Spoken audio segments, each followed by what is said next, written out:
So hi, this is Andy.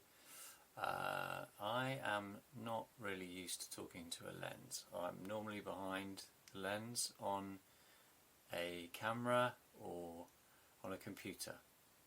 So this is probably the least natural situation for me. I'm just looking into this dark eye, which is a distraction in itself. So, to introduce myself, I am an art director, a creative director, I'm a director, I'm a designer, I'm a creative in a number of ways, I guess. And I'm kind of embarking on a new project which is called Scwair One, which is, you'll see up somewhere here, there'll be a title in the corner, probably. That's a website I've designed, or it may be on a YouTube video, or it may be on stories, so there may not be a logo up there. I haven't quite decided where this video is going to go, but I've just come off this I'm going to edit this. I've just come off a call with my mastermind group with two guys, Frank and Asher. And we've been talking about moving ourselves forward and what it takes to get a kind of entrepreneurial mindset and a confidence in what you're doing. And like talking on a camera is just not really natural. It's not. I think you have to have done it before to even be familiar with it. So the point of Scwair One is from it's an idea that I came up with about 5 years ago, and it's about starting from complete scratch. Whether that is you've had a business before and you're starting again, or you'd like to start a business and you kind of just want to know the tricks or the best resources or the best ways of doing something, or you just want a support network, and you're not in this kind of weird exclusive video world, and you're not in this kind of weird exclusive business world that everybody seems to talk about. I mean, I listen to podcasts, I read books, I've tried to sort my the right mindset by reading certain books. I've tried to get my confidence to take action by reading various blogs or listen to various podcasts, and it seems that when I'm most motivated is generally after an experience. I think after running, I do a lot of running in the morning, or I don't do so much at the moment because my foot is a bit bad. I'm 47, that's another relevant thing, because at 47, apparently, that's when you officially go through a midlife crisis, and I've definitely been going through a bit of one of those at the age of 47. So, but my point is chatting to these guys, we all suffer from this kind of this analysis paralysis that people talk about, where we can think around the problem, we can think about what we'd like to do, but we don't actually do it, and we can see it in our heads. And I can see this project in my head, 10 years time, I can see where I want to take this project. But it's about taking that first step, it's about recording that first video, it's about posting that video online and nobody watching it. That's what it's about. It's about proof to your mastermind mates that you've taken that first step, and hopefully they'll be like, yeah, nice one, Andy. There's two people that hopefully will say, well done, you did this crap video.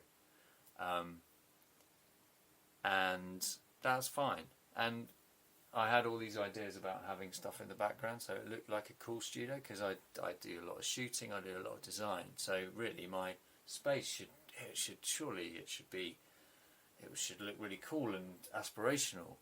I've got a ladder in the background to go into the loft with. I've got some post-it notes which really I haven't touched for ages. I've got the pinboard. I've got lots of books that I've kind of lined up, loads that I haven't quite read and loads that I look at and try to be motivated about. So but this is supposed to be a minute video, so what I might do is post this video and then post the minute video afterwards, and really just get rid of the flannel. So the point of this video was to talk about getting a mindset for doing a project and moving a project forward. One of those things, I've been looking, like I say, I've been listening to podcasts, I've been reading blogs, I've been soaking up as many pieces of wisdom from authors and speakers as possible about, you know, how you actually move forward on projects. But to actually get my mindset right and to be able to plan my goals, you know, it's not an easy thing to do. So 2020, in a cliche way, resolutions. This is my attempt at moving that needle forward. So I was talking to a friend before Christmas, and he was telling me about how when he gave up alcohol completely, then he got this renewed clarity, and he said his career went like that, and that's all I needed to hear. He got this clarity, his career went like that. So I thought about, okay, well, I'm going to experiment with this non-drinking thing, because I've probably had, in the last 30 years or so, from the age of 18, I've probably always had a drink. The longest probably I've had without a drink is probably 2 weeks, I don't know. So I thought, if I do the cliched dry January, just give up drinking, what effect will that have on my clarity to think? Because generally I've got a spaghetti head, like many people have. So many ideas come in. I write them down on various things. I write them down on notebook, on my Evernote, in an app called Bear, which is a brilliant writing app. I sometimes record voice memos, take photos, all sorts of stuff, but there's nothing that is completely solidified into one box, you know, where I can I'm already getting distracted now, just thinking about the stuff and going off my point. But so all those ideas come in, right? And my head gets clouded, and it's definitely, and the easiest way to escape is to have a glass of wine or to have a beer, and to not do that thing that you want to do, to watch that episode of Handmaid's Tale, Chernobyl, Stranger Things, if that's what your bag is, and to avoid the action that goes with doing something or making something happen. In the past, I've made stuff happen, and I'm not exactly sure, but right now I'm not exactly sure how I've done that, and I think it's probably because I've always had a full-time job and a focus, and then this thing has always had to sit in my kind of free time, and it was before having children, so all these family commitments impact. Okay, so now I realise I need to plan, I need to focus. So giving up alcohol, I'm 2 weeks in. It's the 16th of January, and the interesting thing for me that I've found is that I've started to have very vivid nightmares, which I'm actually not looking at the camera, I'm looking at the button thing for some reason. Starting to have very vivid nightmares. The other night I dreamt that I chopped 3 of my fingers off on New Year's Eve, which was, there's a lot more going on in that dream, but that was the thing that I remember the most. Last night I had a horrible dream where I went to prison and didn't want to go to prison.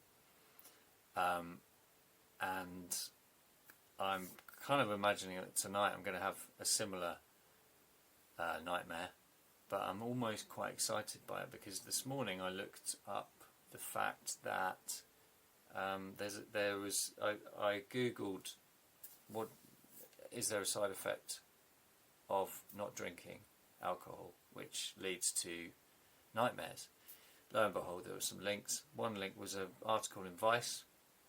Hopefully I'll have the link in the blurb underneath this video if I ever put this out, because you know that's the idea of it. And it said that this guy was exploring exactly that issue of having these really vivid nightmares after doing a dry January after a month of not drinking.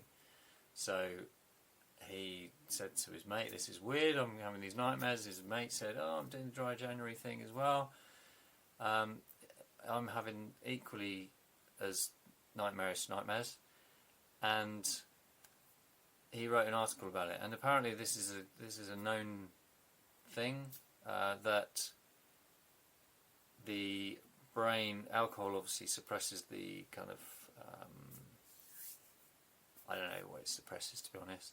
This is half knowledge a little bit, but in the article it was explaining that when you drink alcohol before bed, it has the illusion that it's kind of relaxing you, putting you to sleep, etc. And then, but really, what it doesn't do, it doesn't send you into a deep sleep, so you don't really get a deep sleep from it. And then you probably wake up like I have in the past kind of year or two. I started to wake up at like 4 in the morning, like thinking, why is this happening? And if you remove alcohol from your system, then you start to have apparently deeper sleep, which means more vivid dreams. And then obviously you're remembering it. If you wake up in the middle of it, you might not remember it if you're a bit more relaxed, but your brain apparently has to get used to the new pattern, so, or the non-chemicals in your body, I guess, or whatever. So it's an interesting side effect of not drinking alcohol. So what I really wanted to do was do this video immediately. It's too long. I can see it's like 15 minutes, which is ridiculous. I've just been rabbiting about nothing. But Frank said, do that video. Make that thing that you've just talked about. The fact that you're trying to get to this mindset to move a project forward, and part of the project is recording the project. So it's like this kind of meta idea where I'm starting at Scwair One. My confidence in recording a video is like pretty much, I don't know, it's like about 2% at the moment.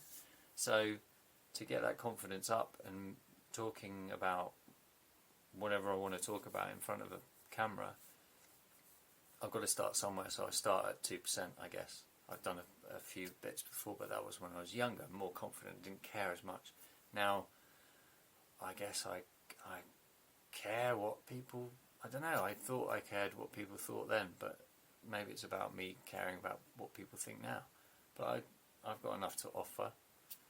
Anyway, so this is about the fact that alcohol apparently gives you nightmares, and hopefully that will make it into the 1 minute edit, and you can see that all the rubbish in my full edit if I ever publish it. So thanks for watching this. I've just done it on this 360 camera that I've got. Next time I might do it on this A7 III, or I might do it on a 5D or some other camera that we've got, but maybe that's the point, maybe I'll mix it up. But Scwair One, first video, wasn't exactly the one that I planned, but it's the one that is up, if it is. So thanks for watching, I appreciate it, because you're a more tolerant person and more patient person than I would be by the end of this video. Thanks, and subscribe, because you know there's going to be loads more rubbish to watch after this. Thanks.